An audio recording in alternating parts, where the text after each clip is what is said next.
I received an email the other day asking about Hebrews 11:6, and in the process of answering it, I realized that I should illustrate two of my favorite techniques for dealing with Greek sentences that might be a little confusing, especially to the first year student.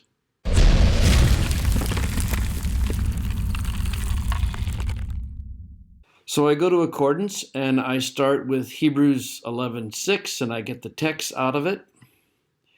And by the way, there's a nice feature in Accordance where you can copy as no superscript, and it gets rid of any text critical information that there might be in that particular translation. Then hopping over to the word processor, I paste the text in.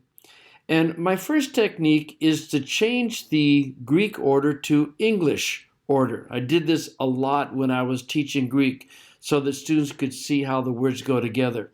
Let's say we move the postpositive out the beginning, and without faith, impossible to please. One of the other things that you can do is add in implied words. So maybe here we could add in Eston, and since Eston will throw its accent back, we'll put it there. And then here we need for English anyway, we need a direct object for the infinitive, which would be auton. There. So, and without faith, it is impossible to please him, meaning God. You could also put they on there as if you wanted. Okay, so here's the reason. Well, let's take the postpositive and put it in the front. For to believe it is necessary the one coming to God. Now, what's going on here? Well, here you have your accusative functioning as the subject of the infinitive. So I'm going to put all of this in front of the infinitive, acting as a subject. For the one coming to God, and maybe I'll use square, to get into English, maybe I put square brackets or something there to indicate that it all belongs together. So it's for the one coming to God, it is necessary to believe. Okay? Well, believe what? Well, you have to believe two things. You believe that he is, and you could put the down here if you wanted, and to those seeking him, rewarder he is. Okay, so we would say he is a rewarder of those seeking him. So here you have the Greek verse in, quote, English order. And without faith, it is impossible to please him or God. Why? For the one coming to God, the one approaching God, it is necessary. Actually, you know what I'm going to do? I'm going to put the day here. For it is necessary that the one coming to God believe that, and then we have two things. Number one, believe that he is, in other words, he exists, and that he is, ginomai, taking a predicate nominative, he is a rewarder for those seeking him. Anyway, it's one of those techniques that I used that I found really was helpful to students. The other thing I love to do, and if you followed my stuff very long, you know that I love to phrase. I love to lay things out in a graphical way and trying to keep the Greek word order, but moving the main thoughts to the left and moving the subordinate ideas underneath the words they modify. Gordon Fee, when he talked about this, always wanted these main conjunctions by themselves. And so if you're going to move things around, I use an ellipsis. So I'll do that.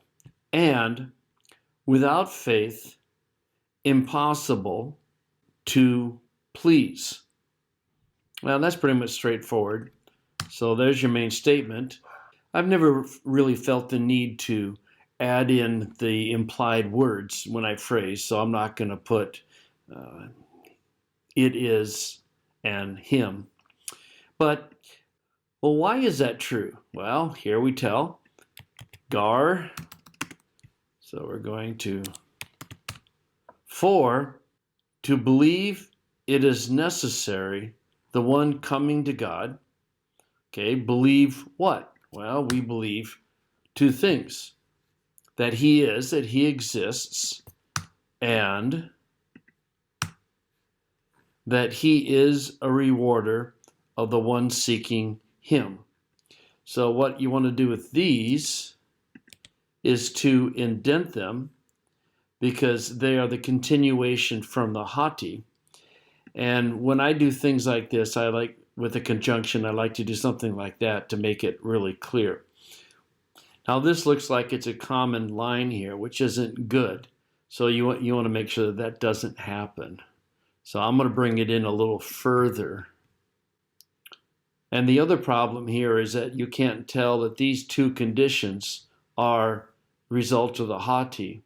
So I would probably go back here and insert an arrow and draw it from there back, something like that.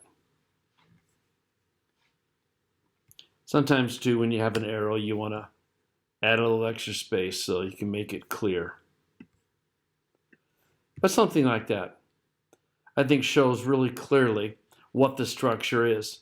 And every once in a while, if I really think it's helpful, what I will do is I will number things. Indent the chi a little more.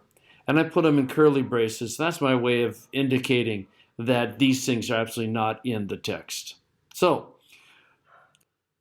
either you can rearrange the Greek in English order and get something like this, or you can phrase it and you get something like this. But without faith, it is impossible to please him. For it is necessary for the one coming to God to believe that God is, and he is the rewarder of those who are seeking him. And by the way, someone sitting on the URL phrasing.com, it would be really helpful if you would let me have that URL. I want to really develop out the whole concept of phrasing, but I don't want to develop out something that if I don't have the .com for it. So if you consider giving it to me or selling it really cheaply, please let me know through billmounts.com. Anyway, I hope this helps. If you want more on phrasing, just go to billmounts.com/phrasing. Thanks.